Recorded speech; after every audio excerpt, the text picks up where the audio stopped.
at this box of chips that was once in my hands and is now on the floor that I was just about to eat, but I'm not that hungry anymore. And I think, fuck, I have really done it now. Sorry, let me go from the start. So we met at a party in a friend's garden when you got blackout drunk and everybody laughed. And at the end of the night, I kissed someone else. And although I didn't even know you yet, you have never, ever, ever let me forget it. One night you asked me what my biggest regret was, and I lied. I said it was not kissing you instead. Then you held me so tight in that tiny little bed that the white lies seemed to dissolve into the darkness.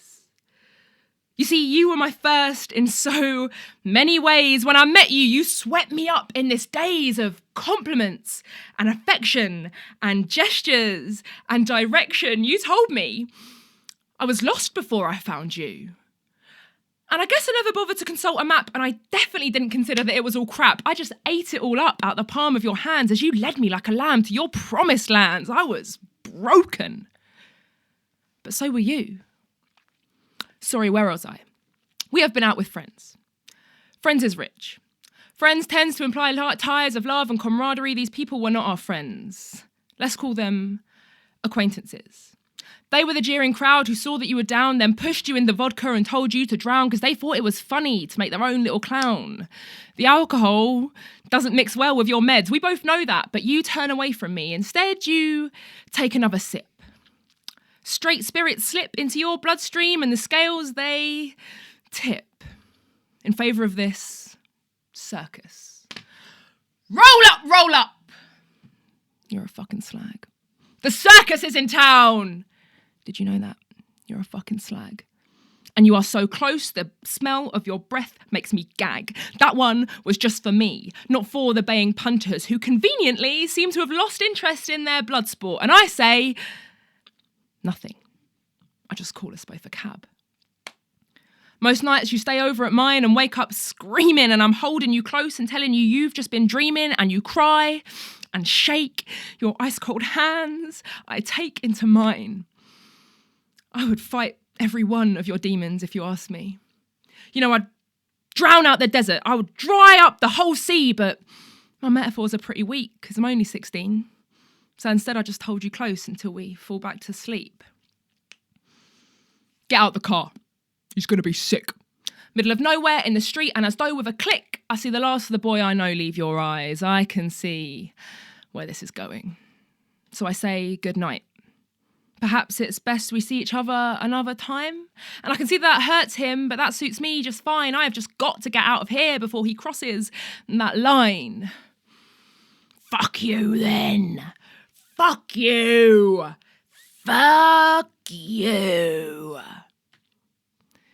In your element, this eloquence is hardly of any relevance, so I decide in a display of quite heavenly benevolence to walk away and into the nearest chip shop. And he is following me, and his words will not stop. And I order these chips, and they are served piping hot. They are burning my mouth. I can feel my tongue blistering. But the gift, you see, is that this hurts less than the welts your words are leaving on me. This hurts less than the bruises you have beaten on me. This hurts less than gluing back together the pieces of me. These chips are a moment of the sweetest relief.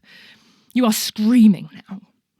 Spit flecks flick through the air. You are frothing at the mouth with this rabid stare, and I am crying in a chip shop. And you don't seem to care, and this box of chips are just conveniently right there. You raise your fist. And in a moment of clarity, I decide to lift up the box and push them directly into your face. You freeze. And I look at this box of chips that were once in my hands and are now on the floor that I was just about to eat, but I'm not that hungry anymore. And I think, fuck, I have really done it now. I wait for the fallout. Your face is covered in sauce now. Ketchup, drip. Hot sauce, drip. Mayo, drip. You look like a prick. And I laugh at your contorted face. I laugh with my belly. I laugh and I laugh and I laugh.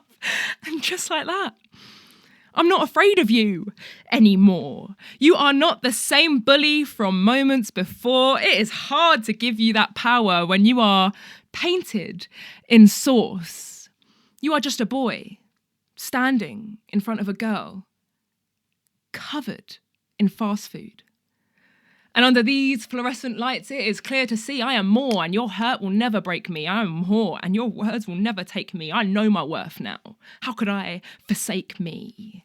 And I look at this box of chips that were once in my hands and is now on the floor, that I was just about to eat, but I'm not that hungry anymore. And I think, fuck, I have finally done it. In this version of the story, I stride out into the night, charged with adrenaline and power and strength and delight, and I leave that little twat eating my dust. The scales a little more balanced, the world a little more just.